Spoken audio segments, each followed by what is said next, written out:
Assalamualaikum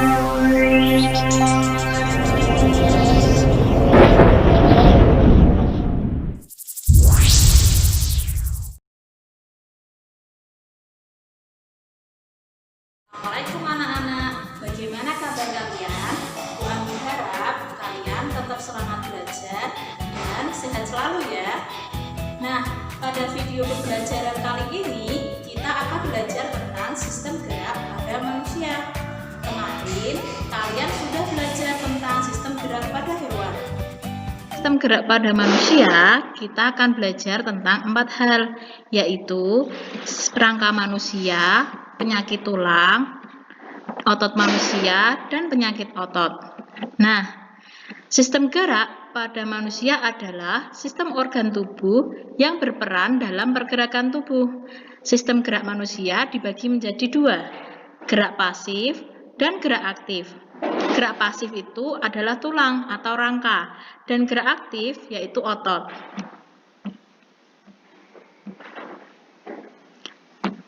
Berikutnya, kita akan mengetahui tentang fungsi rangka pada manusia.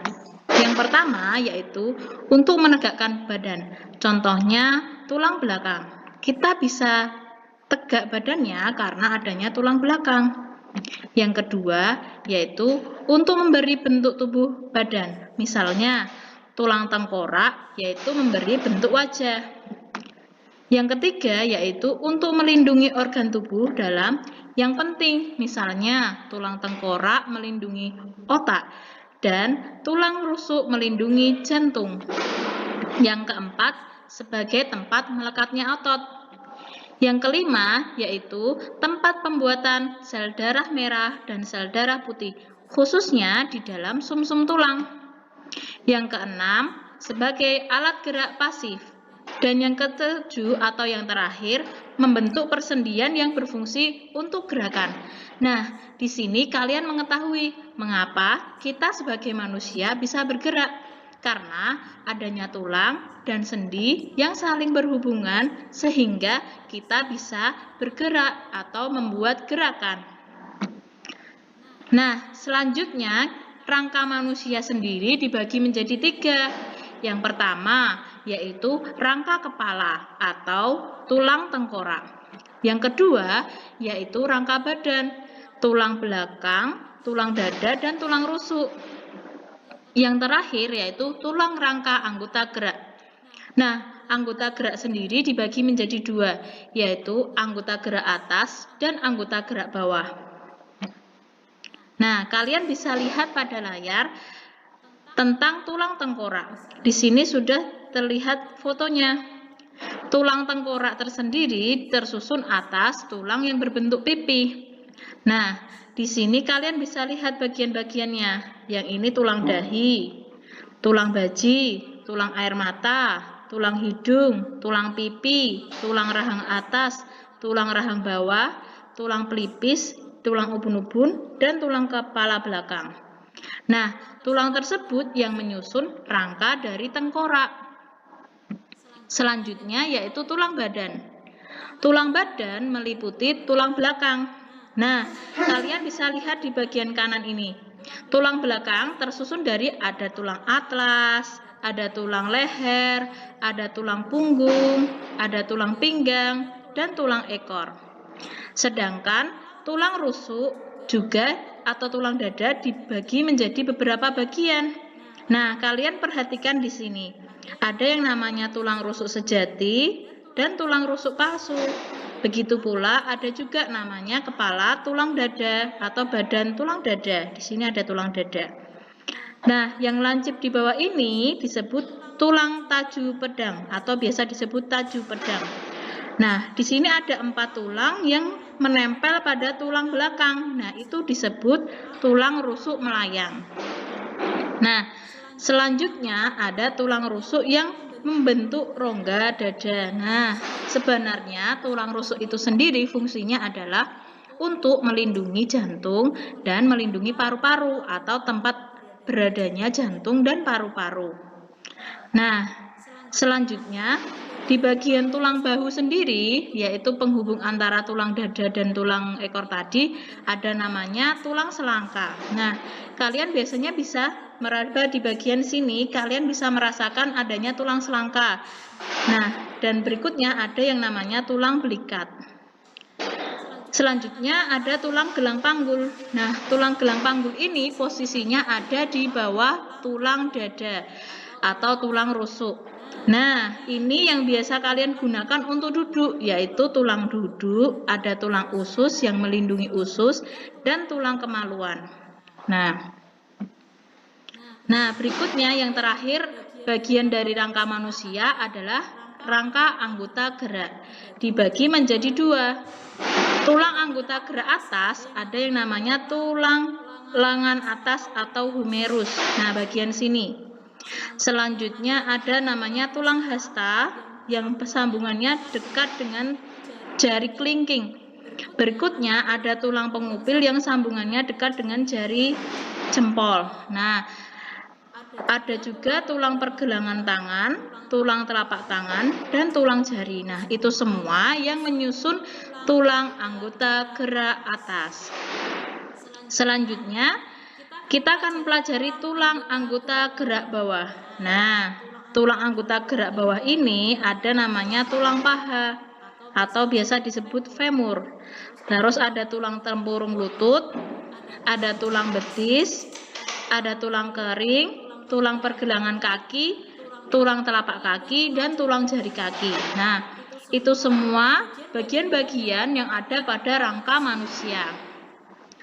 Nah, setelah kalian mempelajari tentang bagian-bagian rangka pada manusia, selanjutnya kita akan belajar tentang sendi. Nah, tadi Bu Anggi di awal bilang bahwa sendi itu yang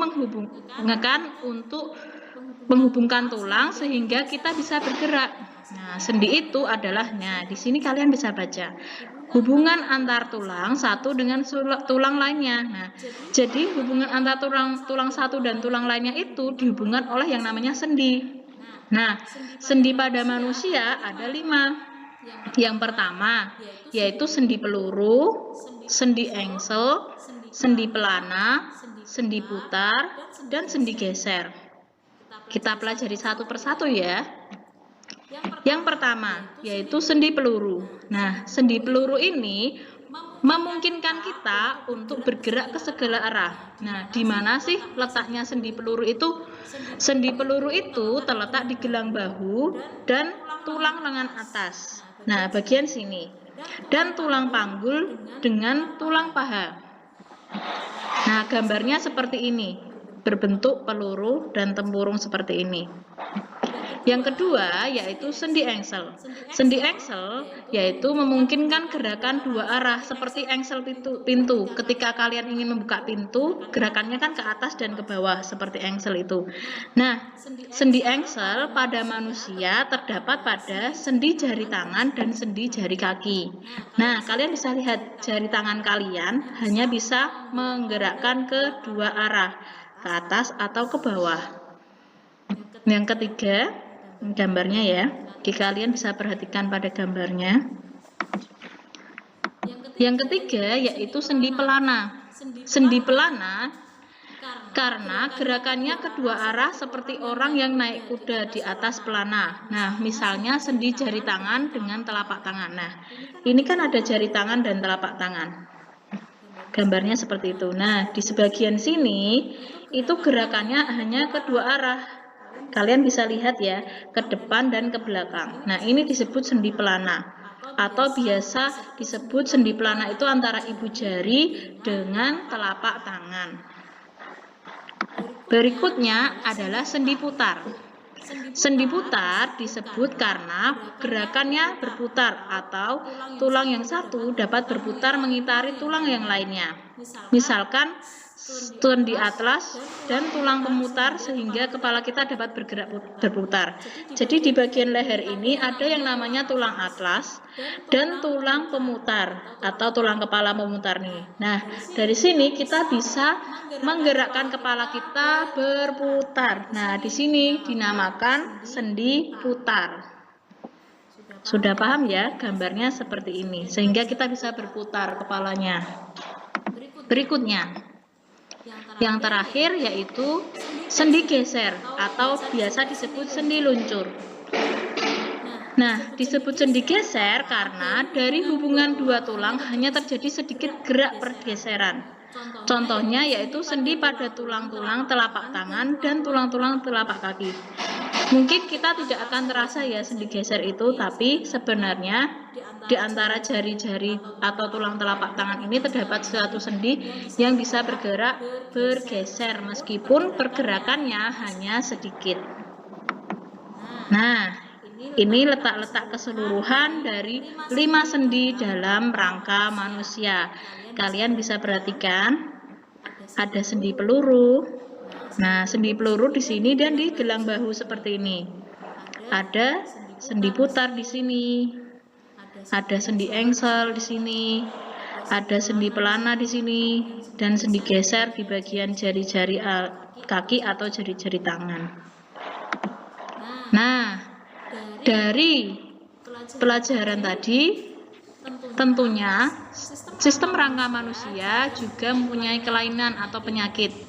Di antaranya yaitu kelainan posisi duduk. Sering banget ditemukan bahwa ada kelainan posisi duduk 3 macam, yaitu lordosis atau tulang belakangnya melengkung ke depan. Nah, seperti pada gambar di tengah ini. Yang kedua yaitu kifosis atau tulang belakang melengkung ke belakang. Nah, seperti pada gambar di sini. Dan skoliosis atau tulang belakang melengkung ke samping. Nah, sering sekali ditemui bahwa anak-anak dalam belajar itu sering mempraktekkan gerakan tubuh kifosis.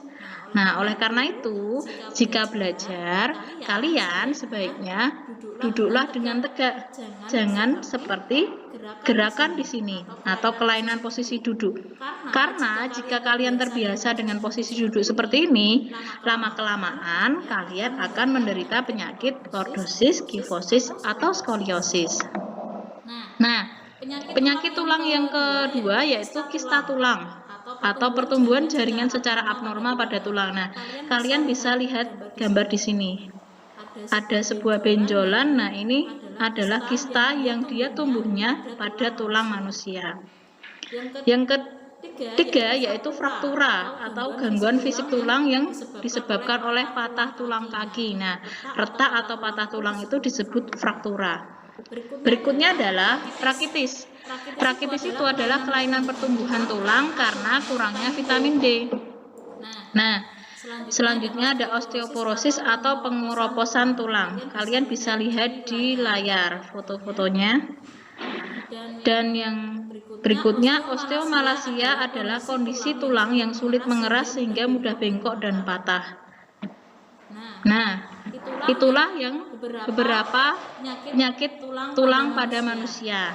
Oleh karena itu, agar kita terhindar dari penyakit tulang tersebut, kita harus memenuhi asupan vitamin D, seperti dengan mengonsumsi susu, olahraga setiap hari, duduk saat belajar dengan posisi yang tepat. Nah, itu adalah cara-cara bagaimana kita mencegah agar tidak terkena penyakit tulang.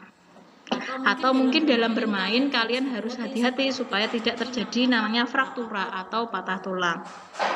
Selanjutnya kita akan belajar tentang otot manusia. Nah, otot sendiri adalah alat gerak aktif yang kemampuannya berkontraksi dan berelaksasi. Kontraksi itu adalah pemendekan otot atau pengerutan otot, sedangkan relaksasi adalah pengenduran otot atau pemanjangan otot. Nah, kalian bisa lihat di layar seperti ini. Ini otot bisep di sebelah sini berkontraksi dan otot trisepsnya berelaksasi. Bisa dilihat ya, berelaksasi itu adalah pemanjangan. Ini lebih panjang dengan yang di sini, maka ini yang disebut kontraksi. Berikutnya, macam-macam otot manusia dibagi menjadi 3, yaitu otot lurik, otot polos, dan otot jantung.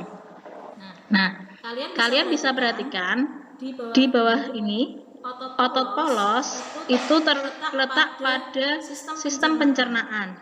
Otot jantung terletak pada jantung, dan otot lurik terletak pada sistem rangka. Nah, ciri-cirinya kalian bisa baca di sini. Bentuk sel otot lurik itu bulat memanjang, ada banyak tepi di bagian terletak di tepi. Nah, ini otot lurik di tepi, bulat-bulatnya. Otot polos, ujung sel meruncing, inti berjumlah 1 di tengah. Nah, ini otot polos, intinya di tengah-tengah. Dan otot jantung adalah bulat memanjang dengan ujung bercabang, ada banyak inti sel terletak di tengah. Nah, ini ujung-ujungnya bercabang. Nah, dari kontrol sarafnya atau kita dalam otot lurik itu adalah otot sadar, atau kita merasakan adanya otot lurik, karena otot lurik itu yang bisa membuat kita bergerak. Misalkan mengangkat tangan, berjalan, itu memakai otot lurik, dan itu dikendalikan oleh kita secara sadar, kita merasakan bahwa itu sedang bekerja. Nah, kalau otot polos yang ada di pencernaan, kita tidak merasakan kerjanya otot polos, sehingga disebut otot tak sadar, karena tidak dikendalikan oleh sistem sadar kita. Begitu pula dengan otot jantung juga tidak sadar, kita tidak bisa merasakan otot jantung itu bekerja. Yang terakhir, reaksinya otot lurik itu adalah cepat, atau dia juga cepat lelah karena sering kita gunakan untuk berjalan, mengangkat tangan, dan sebagainya. Sedangkan otot polos dan otot jantung itu lambat dan tidak cepat lelah, karena kita juga tidak merasakan secara sadar bekerjanya otot jantung dan otot polos. Yang terakhir, kita akan belajar tentang penyakit otot. Ada beberapa penyakit otot. Yang pertama yaitu tetanus. Tetanus adalah otot yang tegang terus-menerus karena adanya bakteri. Nah, bakterinya itu disebut Clostridium tetani. Biasanya orang yang terkena tetanus itu setelah menginjak benda tajam yang di situ terdapat bakteri Clostridium tetani. Nah, yang kedua, atrofi otot. Atrofi otot adalah mengecilnya otot akibat serangan virus polio. Nah, di sini biasanya mengakibatkan manusia itu sulit untuk bergerak atau lemah dalam bergerak. Yang ketiga yaitu hipertrofi, adalah membesarnya otot akibat latihan beban atau fisik. Biasanya binaragawan itu sering menderita namanya penyakit hipertrofi karena dia ototnya membesar akibat beban fisik yang mereka lakukan setiap hari. Yang keempat yaitu distrofi atau kelainan otot yang menyebabkan melemahnya otot. Yang kelima, miositis atau peredangan otot yang menyerang serabut otot. Dan yang terakhir adalah kram otot atau pengencangan otot pada waktu tertentu. Nah, di kram otot ini biasanya sering ditemui oleh kita karena adanya pengencangan otot dalam jangka waktu tertentu, sehingga kita tidak bisa berjalan atau susah berjalan. Nah, oleh karena itu, kita harus menjaga kesehatan, baik kesehatan tulang maupun kesehatan otot, dengan cara makan makanan bergizi, olahraga teratur, dan minum asupan nutrisi atau vitamin yang baik untuk otot dan tulang. Nah, sekian pembelajaran kali ini. Kita akan lanjutkan pada materi berikutnya. Tetap semangat belajar, tetap sehat. Nah, jangan lupa setelah video pembelajaran ini kalian akan mendapatkan soal latihan untuk dikerjakan berdasarkan materi yang kalian pelajari dalam video ini. Sekian dari Bu Anggi. Wassalamualaikum warahmatullahi wabarakatuh.